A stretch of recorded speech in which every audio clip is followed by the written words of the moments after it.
दोस्तों, आज की कहानी है बहू अपने सपने मायके में पूरे करना, ससुराल में सिर्फ घर गृहस्थी संभालो।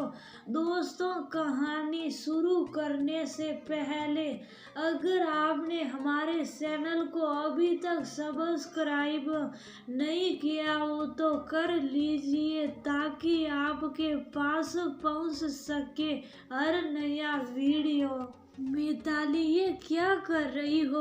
पूरा कमरा बिखरा है, इधर उधर कलर फैला हुआ है, किसी का ढक्कन खुला है तो किसी पेंसिल कलर का सिल्का उड़ रहा है, कहीं पर बरस पड़ा है, देख चादर पर भी रंगों के दाग लग गए हैं। कमरे की हालत ही खराब कर रखी है। निया ने कमरा खोलते ही कहा, मम्मी वो मैं पेंटिंग बना रही थी, कई दिनों से सोच रही थी, पर पहले असाइनमेंट थे और फिर फाइनल पर। अब मैं ढेर सारी पेंटिंग्स बनाऊंगी, मेरे पास बहुत समय है। आप और पापा मुझे ढेर सारा सामान दिला देना जिससे मैं बहुत सारी पेंटिंग्स बना सकूं। मिताली ने निया की बाहों में झूलते हुए कहा, बना लेना मेरी गुड़िया रानी, पर थोड़े कमरे की भी साफ सफाई जरूरी है। अपने काम में इतना भी मत खो जाओ कि दुनिया की खबर नहीं रहे। तेरी दादी कब से तेरा खाने पर इंतजार कर रही है, पहले बार सलून के साथ में खाना खा ले। निया ने उसे समझा कर कहा, अच्छा तो आप जाकर खाना परोसिए, मैं हाथ और मुंह धोकर आती हूँ। मिताली खुशी से बाहर गई और अपनी दादी रुक्मणी जी के पास बैठ गई। मम्मी वो मटर पनीर की सब्जी और देना, मजा आ गया, आप तो बहुत अच्छा खाना बनाती हैं। मिताली अभी अपनी बात बोल ही रही थी कि दादी ने टोक दिया, तेरी मम्मी बहुत अच्छा खाना बनाती है क्योंकि इसकी मम्मी ने इसे सिखाया है, पर तू तो कुछ नहीं सीखती है, दिन भर अपने रंगों के साथ कमरे में बंद रहती है। कुछ समय बाद तू भी ससुराल जाएगी तो ससुराल वालों को क्या ये रंग और पेंटिंग खिलाएगी?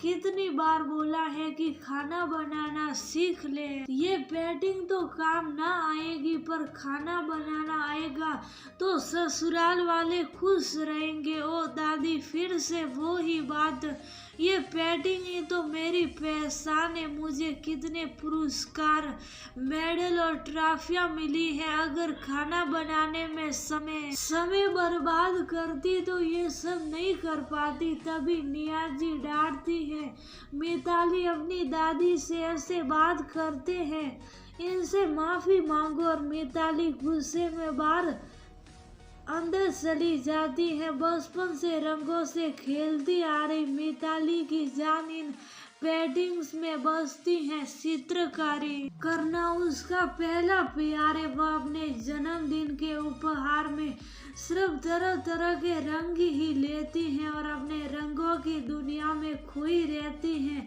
इसी के साथ उसने अपनी पढ़ाई पूरी कर ली है और अब रुक्मणी जी चाहती हैं कि उसकी जल्दी से शादी हो जाए। कुछ महीना बाद शुभम उसे देखने आया और उसने मिताली को पसंद कर लिया। सब कुछ तय होने वाला था कि मिताली ने कहा कि वह शुभम को अपना कमरा दिखाना चाहती है।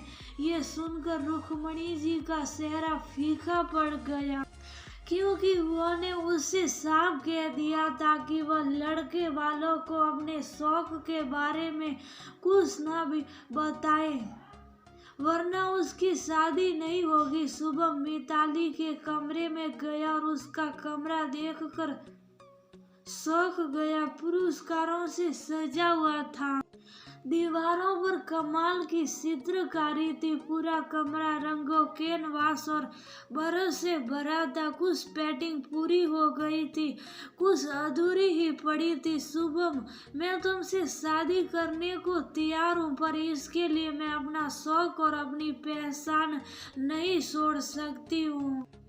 तुम्हें मुझे इन सबके साथ ही अपनाना होगा। मैं तुम्हारे घर वालों की का भी सम्मान करती हूँ, पर उनके लिए अपना आत्म सम्मान नहीं छोड़ पाऊंगी। मेरा काम ही मेरी पहचान है और इसके बिना मैं जी नहीं पाऊंगी। मुझे खाना बनाना थोड़ा कम आता है, पर मैं सीख लूंगी। मैं एक साफ दिल इंसान हूँ। जो मुझे आता है वो भी मैंने बता दिया और जो नहीं आता है वो भी मैंने बता दिया है। शुभम मिताली की बात और उसकी सच्चाई से बहुत प्रभावित हुआ और उसने शादी के लिए हाँ कर दी। शुभम के घर वालों को भी कोई दिक्कत नहीं थी। शादी होकर मिताली ससुराल आ गई। उसके बाद वह पग फेरों की रस्म और ब्राह्मण भोज पर भी अपने घर गई थी, पर रीति रिवाज और ससुराल ज्यादा काम होने की वजह से वह अपनी पेटिंग पर ध्यान नहीं दे पाई। सुबह से रात कब निकल जाता था उसे पता ही नहीं चलता था। अब उसे अपनी पहचान खोती हुई नजर आ रही थी। अगले सप्ताह उसका जन्मदिन था। वो बहुत खुश थी क्योंकि शादी के बाद ये उसका पहला जन्मदिन है। ससुराल वाले और शुभम उसे क्या उपहार देंगे, इसके लिए वह बहुत उत्साहित थी। उस दिन रविवार भी था। सुबह उठते ही शुभम ना जाने कहाँ चले गए और ससुराल वाले भी सामान्य व्यवहार कर रहे थे। किसी को कोई मतलब नहीं था कि आज उसका जन्मदिन है। शुभम के साथ सबने बस जन्मदिन की शुभकामनाएं दे दी। किसी ने कोई उपहार नहीं दिया। शुभम वापस लौट कर आए और 2 लोगों को साथ लेकर गैराज के ऊपर बने कमरे में चले गए। दोपहर को लंच किया और वापस वहीं चले गए। ये सब देखकर मिताली रुआसी हो गई। धीरे धीरे शाम हो गई। तभी शुभम आया, बोले कि जल्दी से तैयार हो जाओ, मुझे तुम्हें एक सरप्राइज देना है। हम सबको तुम्हें एक सरप्राइज देना है। मिताली बूझे मन से तैयार हुई। सास ससुर देवर ननद और पति उसे गैराज के ऊपर बने कमरे में ले गए। वहाँ उसकी आंखों से पट्टी हटाई गई तो देखा उसकी सभी अधूरी पेंटिंग्स और रंग बरस और बाकी का सामान वहाँ पर लाया गया था। ये देखते ही मिताली की आंखें खुशी से भर आई। वह शुभम की तरफ प्यार से देखने लगी।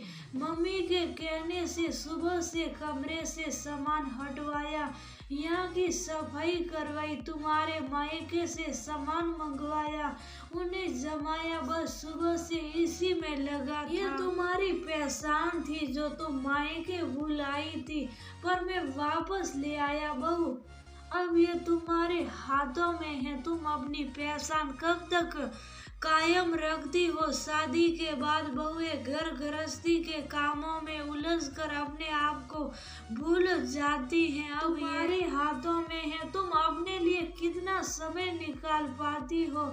ये हम सब की ओर से तुम्हें तुम्हारे जन्मदिन का पहला उपहार है।